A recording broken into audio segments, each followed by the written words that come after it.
കോഴിക്കോട് നിയാസ് പരാജയപ്പെട്ടിരിക്കുന്നു എന്നുള്ളതാണ് ഏറ്റവും പ്രധാനപ്പെട്ട വാർത്ത. അതിന്റെ വിശദാംശങ്ങൾ എന്തായാലും നമുക്ക് അല്പസമയത്തിന് തന്നെ ലഭ്യമാകും. അപ്രതീക്ഷിതമായ പരാജയങ്ങൾ, വളരെ ശക്തമായ വിജയങ്ങൾ. അങ്ങനെ പ്രധാനപ്പെട്ട കാര്യം ശ്രീലേഖ തിരുവനന്തപുരം ശാസ്തമംഗലം വാർഡിൽ NDA സ്ഥാനാർത്ഥി, നേരത്തെ മുന്നിട്ട് നിന്ന സ്ഥാനാർത്ഥി ഇപ്പോൾ പിന്നിട്ട് നിൽക്കുന്നു എന്നുള്ളതാണ്.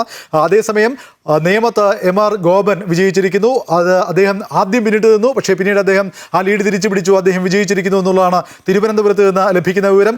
SP ദീപക് പേട്ട വാർഡിൽ അദ്ദേഹം വിജയിച്ചിരിക്കുന്നു. 1809 വോട്ടുകൾക്കാണ് SP ദീപക് അവിടെ പേട്ട വാർഡിൽ വിജയിച്ചത്. CPM-ന്റെ ഒരു പ്രധാനപ്പെട്ട, ഒരുപക്ഷെ മേയർ സ്ഥാനത്തേക്ക് പോലും പരിഗണിക്കപ്പെടുമെന്ന് വിശ്വസിക്കുന്ന ഒരു സ്ഥാനാർത്ഥിയാണ് SP ദീപക്. അങ്ങനെ കൂടുതൽ വിവരങ്ങൾ പുറത്തു വന്നുകൊണ്ടിരിക്കുന്നു. നമുക്ക് നോക്കാം ജില്ലാ പഞ്ചായത്തുകളുടെ വിവരങ്ങൾ. കൊല്ലം ജില്ലാ പഞ്ചായത്തിൽ LDF 9, UDF 9 എന്നിങ്ങനെ ഇഞ്ചോടിഞ്ച് മത്സരം കൊല്ലം ജില്ലാ പഞ്ചായത്തിൽ നടക്കുന്നു. പാലക്കാട് LDF 13, UDF 13 ഇങ്ങനെ അവിടെയും ഇഞ്ചോടിഞ്ച് മത്സരം നടക്കുന്നു. UDF കഴിഞ്ഞ തവണത്തെ നിന്ന് വ്യത്യസ്തമായി കോർപ്പറേഷനിലും അതുപോലെ ജില്ലാ പഞ്ചായത്തിലും മുനിസിപ്പാലിറ്റിയിലും ശക്തമായ മത്സരം നടത്തുന്നു എന്നുള്ളതിന്റെ കൃത്യമായ ചിത്രമാണ് ഇപ്പോൾ പുറത്തു വന്നുകൊണ്ടിരിക്കുന്നത്. അന്തിമ ഫലം ഏത് രീതിയിലും മാറിമറിയാം. പക്ഷേ ഇപ്പോൾ UDF-ന് ആശ്വസിക്കാവുന്ന ഒട്ടേറെ കാര്യങ്ങൾ വരുന്നുണ്ട്. അതേസമയം BJP-ക്ക് പാലക്കാട് കൃത്യമായ മുന്നേറ്റമുണ്ട്. നഗരസഭയിൽ BJP മുന്നേറുകയാണ്. വോട്ടെണ്ണലിന്റെ ഒരു 2ാം മണിക്കൂറിലേക്ക് കടക്കുമ്പോൾ ഒരു ട്രെൻഡ് വന്നു തുടങ്ങിയെന്ന് തന്നെ പറയാൻ സാധിക്കും. കോർപ്പറേഷനുകളിൽ LDF-ഉം UDF-ഉം ഒപ്പത്തിനൊപ്പമാണ്. കഴിഞ്ഞ തദ്ദേശ തിരഞ്ഞെടുപ്പുകളേക്കാൾ കൂടുതൽ UDF-ന് ഒരു മേൽക്കൈ ഉണ്ട് എന്നുള്ളതാണ് ഈ വോട്ടെണ്ണലിൽ നിന്ന് മനസ്സിലാക്കാൻ സാധിക്കുന്നത്. കോഴിക്കോട്ടേക്ക് വരികയാണെങ്കിൽ അവിടെ UDF-ന്റെ മേയർ സ്ഥാനാർത്ഥി പരാജയപ്പെട്ടിരിക്കുന്നു.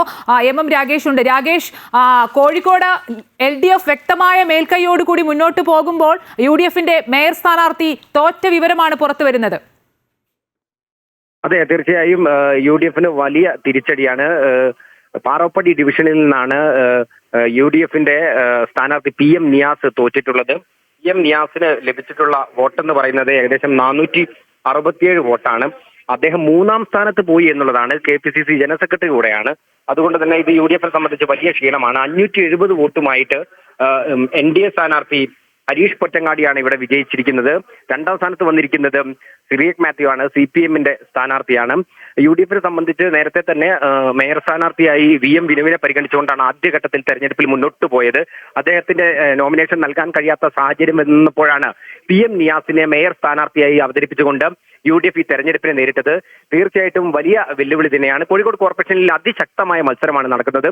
16 സീറ്റിലാണ് LDF ലീഡ് ചെയ്യുന്നത്. അതേസമയം തന്നെ UDF 14 സീറ്റിൽ ലീഡ് ചെയ്യുന്നുണ്ട്. എടുത്തു പറയേണ്ടുന്ന മറ്റൊരു കാര്യം എന്ന് പറയുന്നത് LDF-ന്റെ കഴിഞ്ഞ തവണത്തെ മേയർ സ്ഥാനാർത്ഥിയായിരുന്ന മേയറായിരുന്ന ബീന ഫിലിപ്പ് മത്സരിച്ച വാർഡിൽ T റിനീഷ് എന്ന് പറയുന്ന BJP-യുടെ ജില്ലാ ഉപാധ്യക്ഷൻ കൂടിയായിട്ടുള്ള സ്ഥാനാർത്ഥി വിജയിച്ചു എന്നതാണ്. ഇത് CPM-നെ സംബന്ധിച്ച് വലിയ തിരിച്ചടിയാണ്. CPM-നെ സംബന്ധിച്ച് വലിയ ക്ഷീണം നൽകുന്ന കാഴ്ച തന്നെയാണ്. പ്രതീക്ഷകൾക്കും അപ്പുറത്തുള്ള ചില റിസൾട്ടുകളാണ് ഇത്തരത്തിൽ വന്നുകൊണ്ടിരിക്കുന്നത്. രാഗേഷിലേക്ക് മടങ്ങിയെത്താം. തിരുവനന്തപുരം കോർപ്പറേഷനിൽ ഇപ്പോഴും ഒപ്പത്തിനൊപ്പമാണ്. LDF 17, അതുപോലെ തന്നെ NDA 17, UDF 11 സീറ്റ് ആയിട്ടുണ്ട്. കഴിഞ്ഞ തവണത്തേക്കാൾ ഒരു സീറ്റ് മുന്നിലാണ്. പരാജയ വാർത്ത കൂടി, പ്രധാനപ്പെട്ട ഒരു പരാജയ വാർത്ത.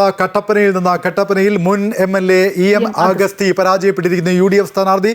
അദ്ദേഹം കട്ടപ്പന നഗരസഭയിലേക്ക് നടന്ന മത്സരത്തിൽ പരാജയപ്പെട്ടിരിക്കുന്നു എന്നുള്ളതാണ് ഏറ്റവും പ്രധാനപ്പെട്ട വിവരം. അങ്ങനെ മലബാർ മേഖലയിൽ നിന്നും വളരെ പ്രധാനപ്പെട്ട വിവരങ്ങളുണ്ട്. മലബാർ മേഖലയുടെ ആകെ ചിത്രം, കണ്ണൂരിൽ എന്ത് സംഭവിക്കുന്നു, കണ്ണൂർ കോർപ്പറേഷനിൽ എന്ത് സംഭവിക്കുന്നു എന്നതുൾപ്പെടെയുള്ള കാര്യങ്ങൾ നമുക്ക് അറിയേണ്ടതുണ്ട്.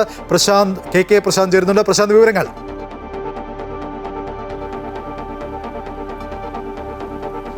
KK, 12 ഡിവിഷനുകളിൽ ഇപ്പോൾ UDF ലീഡ് ചെയ്യുന്നു കണ്ണൂരിൽ എന്നുള്ളതാണ്. അതായത് UDF-ന്റെ കയ്യിൽ കഴിഞ്ഞ തവണ 2020 ഉണ്ടായിരുന്ന ഒരു കോർപ്പറേഷനാണ്. പക്ഷെ അവിടെ അത്ഭുതങ്ങളൊന്നും തന്നെ സംഭവിക്കുന്നില്ല. അവിടെ UDF വളരെ സുഗമമായി തന്നെ കാര്യങ്ങൾ മുന്നോട്ട് പോകുന്ന ഒരു സാഹചര്യം ഉണ്ടാകുന്നു. കോഴിക്കോട് ഒരു നേരിയ ലീഡെങ്കിലും നിലനിർത്താൻ LDF-ന് കഴിയുന്നുണ്ട്.